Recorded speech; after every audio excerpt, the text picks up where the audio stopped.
말씀 봉독할게요. 요한복음 4장 20절에서 24절 말씀 보십시다. 우리 조상들은 이 산에서 예배하였는데 당신들의 말은 예배할 곳이 예루살렘에 있다 하더이다. 예수께서 이르시되 여자여 내 말을 믿으라. 이 산에서도 말고 예루살렘에서도 말고 너희가 아버지께 예배할 때가 이르리라. 너희는 알지 못하는 것을 예배하고 우리는 아는 것을 예배하노니 이는 구원이 유대인에게서 남이니라.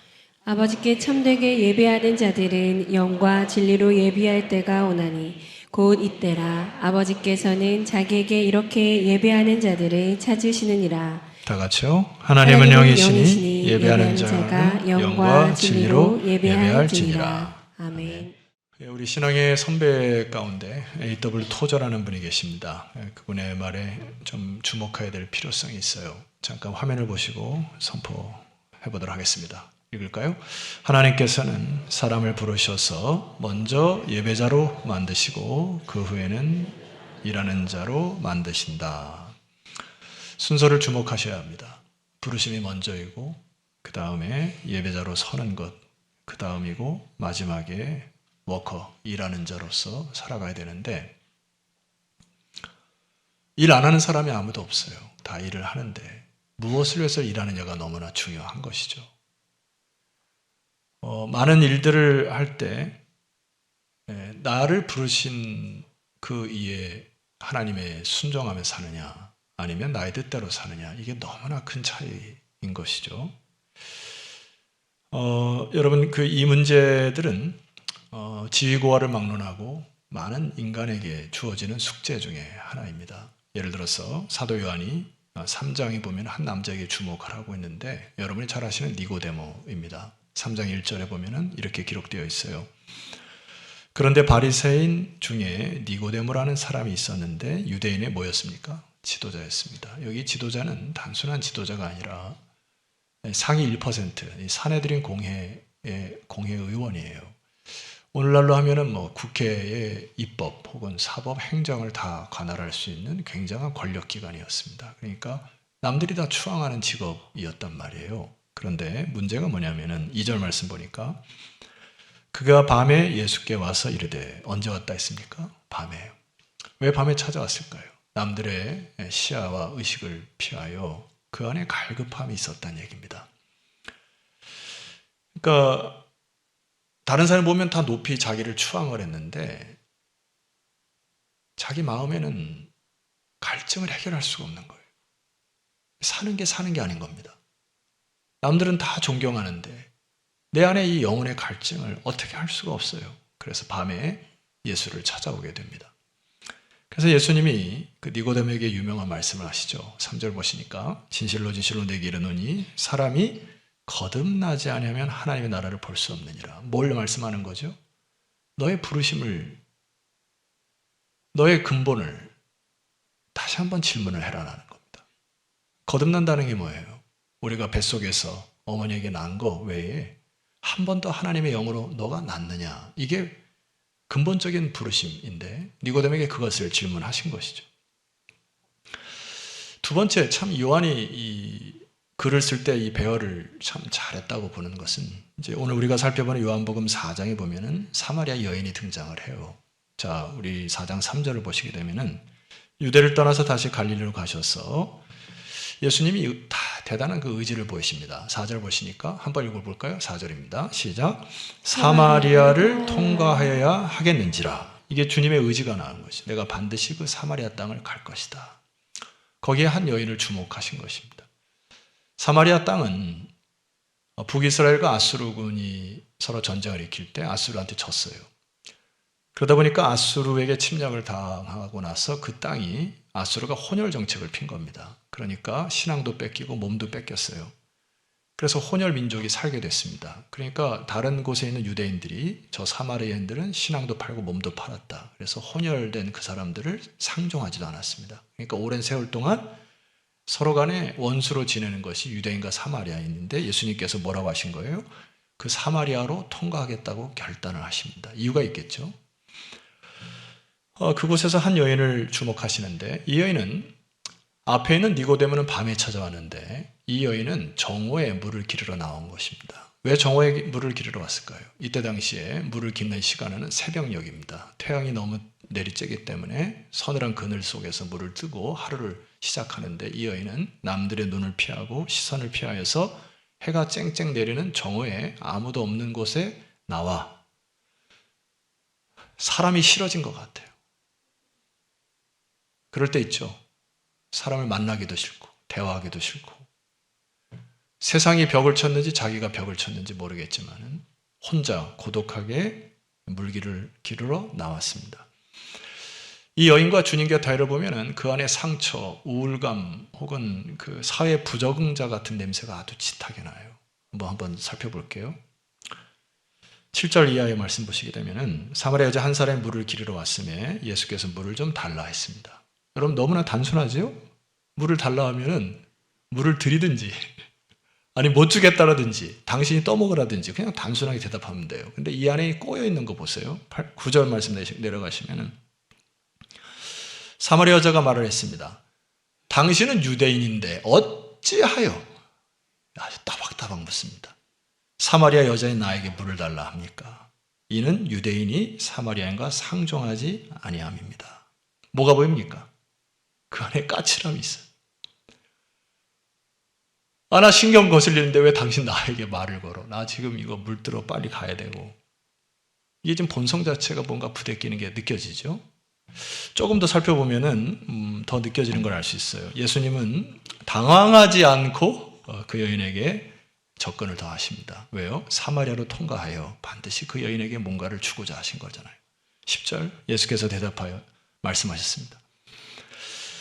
네가 만일 하나님의 선물과 또 네게 물 좀 달라는 이가 누구인 줄 알았더라면 네가 그에게 구하였을 것이고 그가 생수를 내게 주었을 것이다 하니까 이 여인이 반박을 합니다. 반박을 하는 것도 굉장히 논리적이고 지지 않습니다.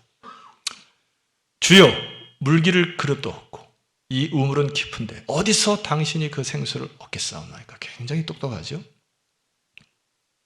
우리 조상 야곱이 이 우물을 우리에게 주셨고 또 여기서 자기와 자기의 아들들과 짐승이 다 마셨는데 당신이 야곱보다 큽니까? 질문을 합니다. 뭐가 있어요?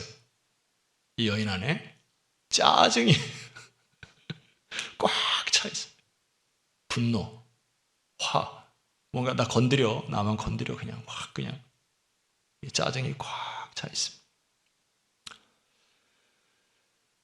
주님께서 그 여인의 원초적인 근본적인 부분을 건드리십니다.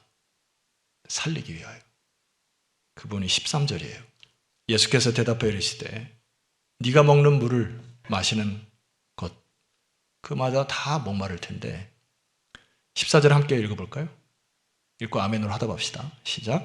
내가 주는 물을 마시는 자는 영원히 목마르지 아니하리니 내가 주는 물은 그 속에서 영생하도록 솟아나는 샘물이 되리라. 여러분 정말 아멘이 있어요? 여러분 그 물을 마셨습니까? 주님이 주신 물을 마시고 앉아 계신 거 맞죠? 주님께서 주신 물은 영생하도록 솟아나는 샘물이라 했어요. 마르지 않은 샘이라고 했습니다.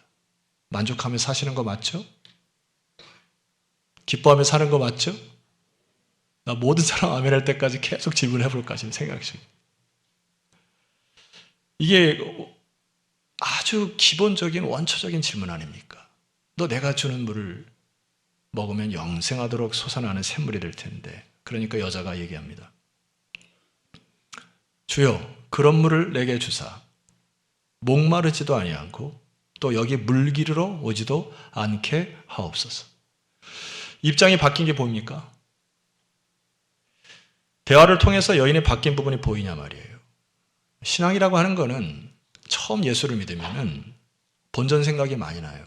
뭐냐면은 내가 시간도 들여야 되고 세상 사람들이 우리 아버지도 그래. 너네들은 왜 돈을 갖다 바치면서 그렇게 기뻐하냐 그러더라고요. 돈을 벌어야지. 우리 아버지가 그래. 항상 교회 갈 때. 왜 헌금을 돈을 갖다 바치면서 뭐가 그렇게 기쁘냐. 그래요. 이게 신앙생활을 처음 시작한 본전 생각이 난단 말이에요. 내가 하나님께서 나에게 자꾸 뭔가를 요구하는 것 같거든요. 막 시간도 요구하고 막 재물도 요구하는 것 같고 막 요구를 해요. 근데 이 신앙이 깊어지면은 어느 순간 신앙생활을 하면 할수록 주인이 바뀌어가지고 이게 감사가 넘칠 뿐만 아니라 뭔가를 자꾸 드리고 싶고 막 그런 거 있죠. 뭔가 베풀고 싶고 다른 사람이 그냥 사랑스러워지고 미우면은 안 주는데 그냥 사랑스러워지니까 막 지갑이 열리고 막 그렇게 되잖아요. 이게 이제 주인이 바뀌는 결과인데 오늘 이 여인의 전곡을 찔러서 너의 부르심이 뭐냐를 주님께서 질문을 하십니다. 그리고 이제 두 번째 예수님이 전곡을 찔리는 게 그 여인이 갖고 있던 그 쓴뿌리를 건드리시거든요. 이거는 이제 한번 보십시다. 16절 이르시되 가서 네 남편을 불러오라 했습니다. 여자가 대답하여 이르되 나는 남편이 없습니다. 하니까 네가 남편이 없다는 말이 옳구나. 자 18절 말씀 보니까 너에게 남편 5이 있었고 지금 있는 자도 내 남편이 아니니 내 말이 옳구나 하고 그 여인의 수치심, 감추고 싶었던 것들을 정확히 드러내십니다. 여기에 우리가 조금 생각을 달려야 될 거는 제가 이제 설교 전에 한 주간 동안 찾아보니까 우리가 쓰는 예전에 그 언어 중에 욕이 있어요. 그 환양이라고 하는 욕 있죠. 이건 아주 나쁜 말인데 이게 이제 중국의 언을 뜻하면은 저거는 그 간음하는 여인 뭐 이런 욕이거든요. 여러분 절대 그런 욕 사용하시면 안 됩니다. 어느 주석에 보면은 이 여인이 그 몸을 파는 여인으로 음행하는 여인으로 소개를 하는데 저는 거부합니다. 그런 여인이 아닌 것 같아요. 왜냐하면은 유대인 율법에 보면은 이혼 증서를 줄 수 있는 것은 남자가 먼저 줘야 돼요. 그러니까 이 여인의 입장에서는 일방적으로 당한 거예요. 남편에게 어떤 방식으로든 당한 겁니다. 몇 번이나요? 5번이나. 그러니까 이 여인은 평생 동안 자기가 버려졌다라고 하는 이 아픔으로 인생을 살아가는 여인이었단 말입니다. 여러분 버려진 기분 느껴본 적 있습니까? 내가 부모로부터 버려졌다는 느낌 받은 적이 있어요. 평생 상처가 됩니다. 뿐만 아니라 이 여인이 주변에게 많은 얘기를 들었을 거 아니에요? 야, 이 복 없는 년아, 뭐 이런 소리. 일부 때는 했는데 내가 그 얘기는 안 하겠어요. 주변에 많은 사람들이 너 때문에 가정에 우환이 꼈다. 너 때문에 사람이 죽어나간다. 뭐 이런 소리. 여러분 따라합시다. 자나깨나 입조심. 이 언어의 폭력이 얼마나 사람을 힘들게 하는지 모릅니다. 사실 여러분이 생각하는 것의 그 사실과 팩트가 열이라고 치면 하나 두 개 압니까? 여러분 제대로 그 사람의 상황과 형편을 그 사람의 입장을 압니까? 그런데 너무 쉽게 우리는 다른 사람에게 폄하를 하고 다른 사람의 상처와 아픔을 그냥 들쑤셔야 돼요. 이 여인이 받은 상처 때문에 이 여인이 사람을 피하게 되지 않습니까? 다른 사람을 자기를 왕따를 시키니까 사람 보기가 싫으니까 남들이 물기르지 않는 정오에 가서 혼자 외롭게 살아간 여인의 그 상황이 보입니까?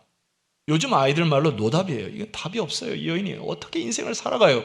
경제적인 문제, 관계적인 문제 다 얼그러졌어요. 소망이 없어요.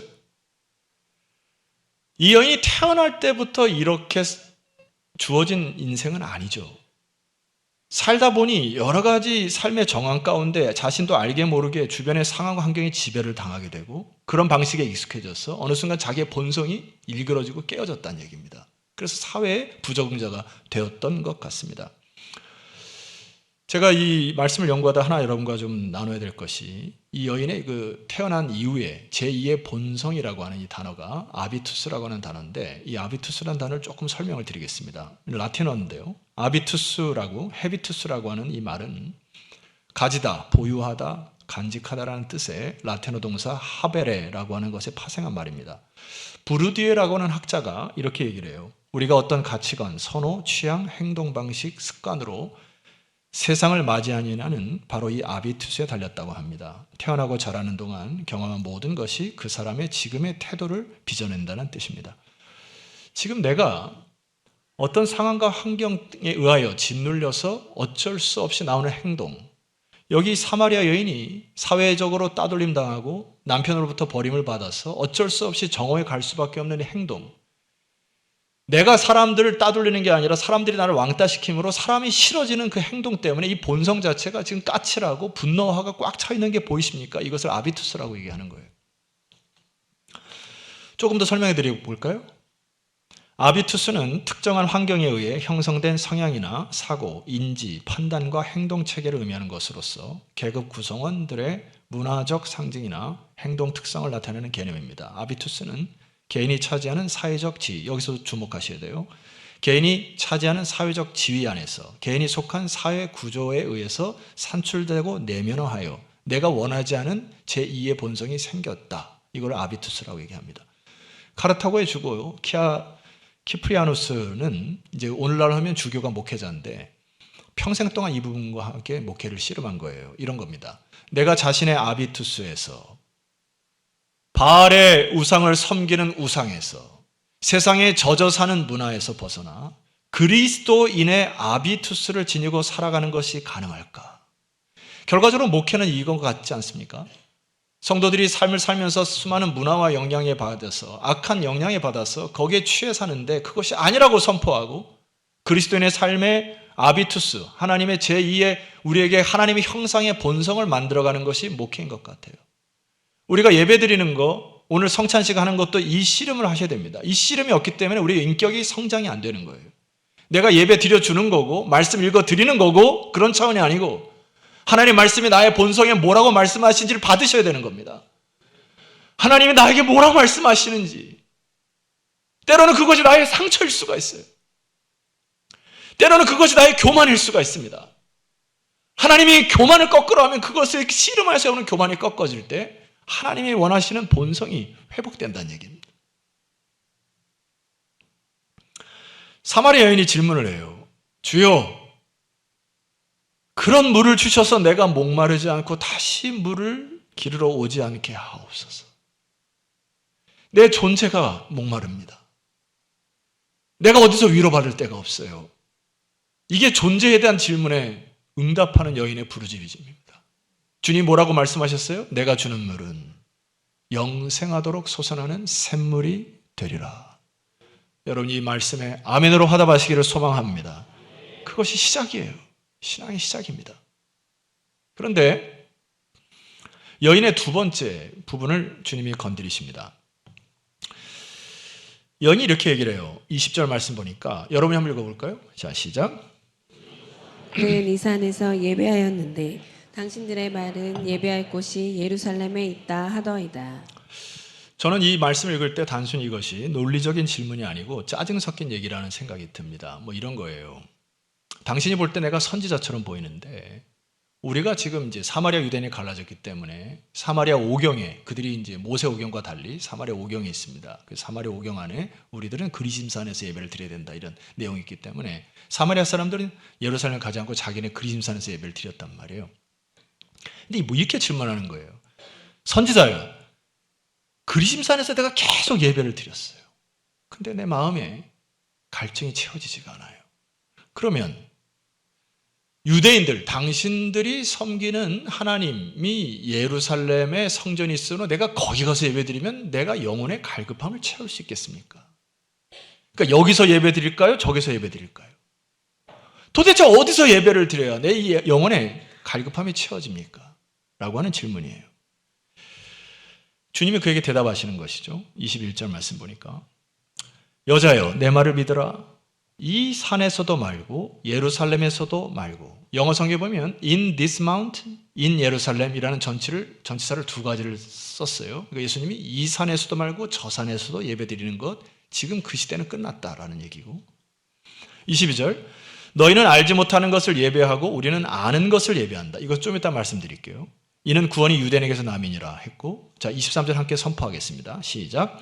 아버지께 참되게 예배하는 자들은 영과 진리로 예배할 때가 오나니 곧 이때라 아버지께서는 자기에게 이렇게 예배하는 자들을 찾으시느니라. 헬라어 원을 보면 전치사가 하나입니다. in이라는 전치사가 하나예요. 무슨 말이냐면 in spirit and truth, 성령 안에서 그리고 진리 안에서, 이게 하나로 묶입니다. 그러니까 이걸 한글로 표현하면 너희가 예배를 드릴 때 영으로서 성령 안에서 진리를 추구하는 예배를 드리는 것이 진정한 예배니라는 거예요. 예전에 구약의 예배처럼 제사를 드려서 하나님께 형식과 의식이 다 끝났다는 얘기입니다. 너희들이 말하는 모세오경에 있는 예루살렘에서 드려야 되는지 그리심산에서 드리는 장소가 중요하지 않다는 얘기예요. 주님께서 얘기하시는 이 영은 푸뉴마라는 단어로서 영의 기름 부음, 영의 호흡, 영의 숨 이런 것이 중요한 것이에요. 우리 인간은 영혼 육의 3분설 이렇게 설명을 할게요. 2분설도 있지만은 영혼 육을 갖고 있는데 우리가 육체적으로 그동안에는 제사의 목을 따고 피를 들여서 막 그런 제사가 이제 끝났다는 얘기입니다.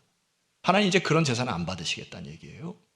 너희들이 예수 그리스도를 믿게 되면은 영의 기름 부음, 영으로 호흡, 하나님은 영이시니 영으로 기도하고 영으로 찬양하는 그 예배가 있어야 된다는 얘기입니다. 동물들에게서는 있을 수가 없는 영이 없기 때문에 하나님을 찬양하고 기도하는 걸 동물에게 찾아볼 수가 없습니다. 가끔 흉내내는 동물들도 있긴 하지만은 오로지 인간만이 영이 있기 때문에 하나님을 찬양하고 기도하는 호흡을 회복하는 여러분 되기를 주님으로 축원합니다. 이 호흡은 짧은 호흡도 있지만 깊은 호흡도 필요해요. 제가 요즘에 좀 몸이 피곤해가지고 일주일에 한두 번 이제 러닝을 좀 하거든요. 이 한 20분 정도 뛰면 이게 숨이 여기까지 막 차죠. 그리고 나는데 그 다음 이게 러닝 끝나고 나면은 막 죽겠다 이럽니까? 아니죠. 딱 러닝 끝나고 나면은 몸이 깨어나는 걸 느꼈어요. 이게 깊은 호흡이 필요하다는 얘기예요. 육체도 영도 마찬가지입니다. 여러분들이 삶 속에서 개인적인 기도 당연히 하셔야 되지만은 교회에 함께 모여서 기도하자 할 때 공적 예배 나와서 함께 부르짖고 하는 그 기도가 너무나 중요하다는 얘기예요. 호흡을 해야 되기 때문에. 저는 목회자로요. 금요 기도가 굉장히 기다려지거든요.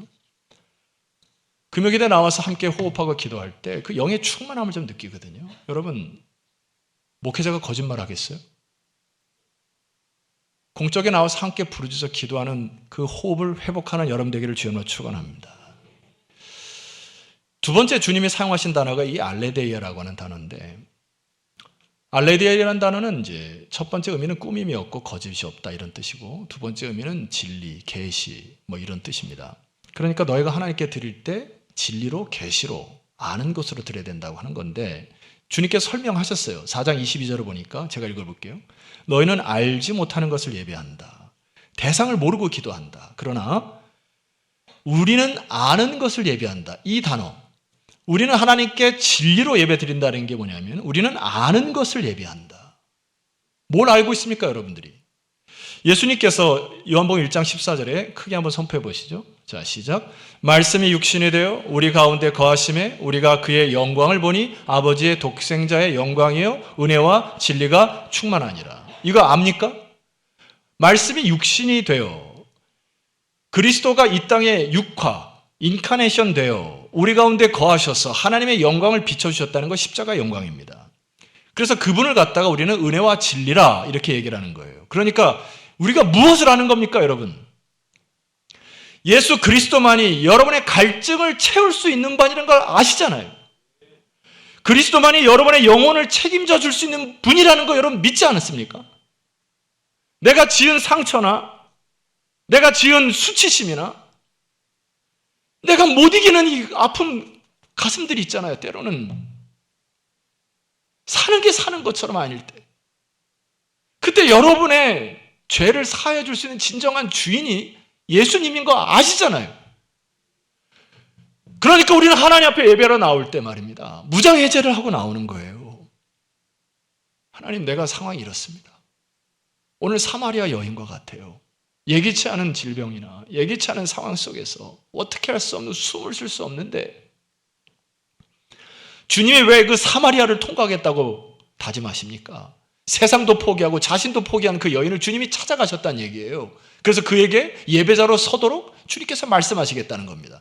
예배자로 서서 하나님의 영광 가운데 소망 가운데 살도록 예수님이 그 사마리아 여인을 찾아가셔서 그 여인을 살려내셨듯이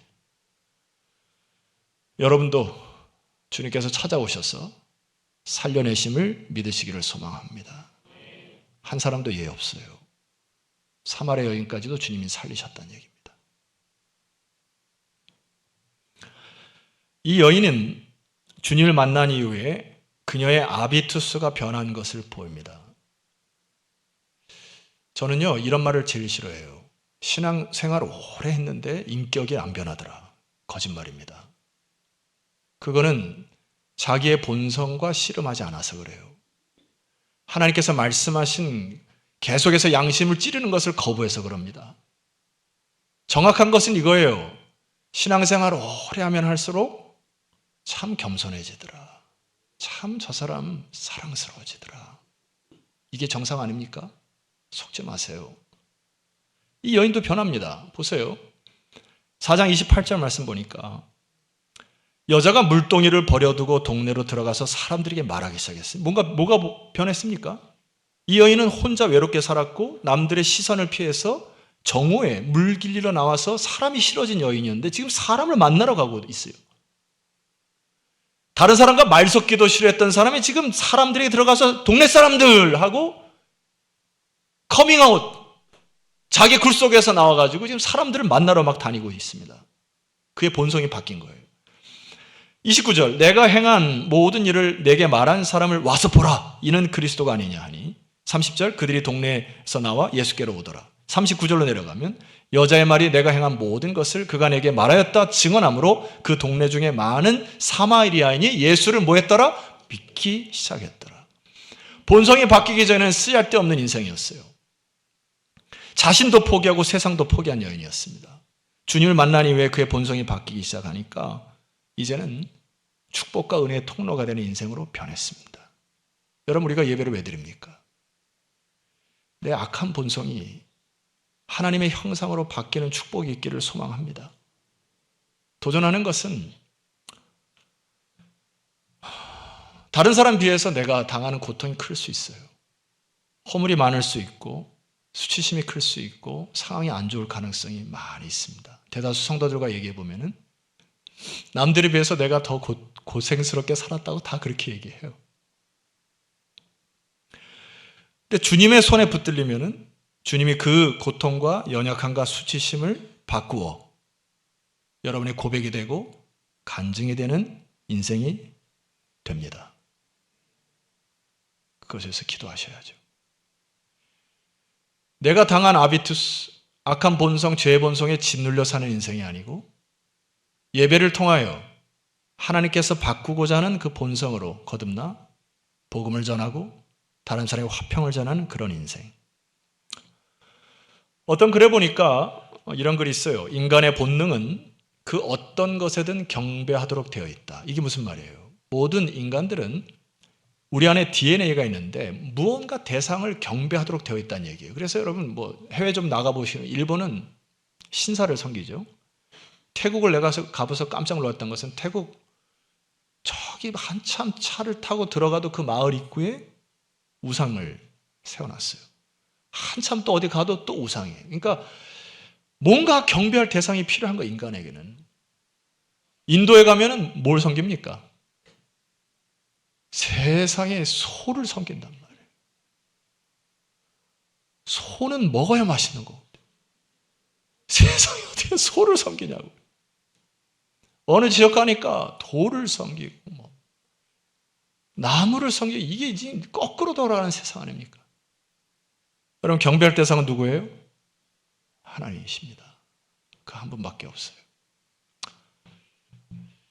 마음속에 참 안타까운 사건 하나가 유명한 한국의 무슨 가수 파페라 가수 어쩌고 하는 김머시기 사람이 주중에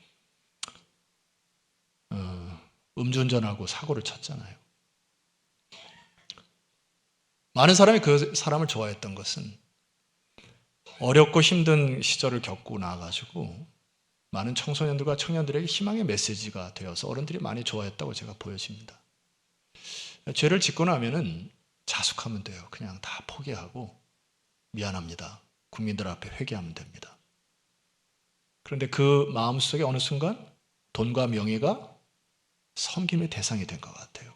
그러니까 돈을 벌고 내가 자숙하겠다 이런 얘기잖아요. 이게 뭐예요?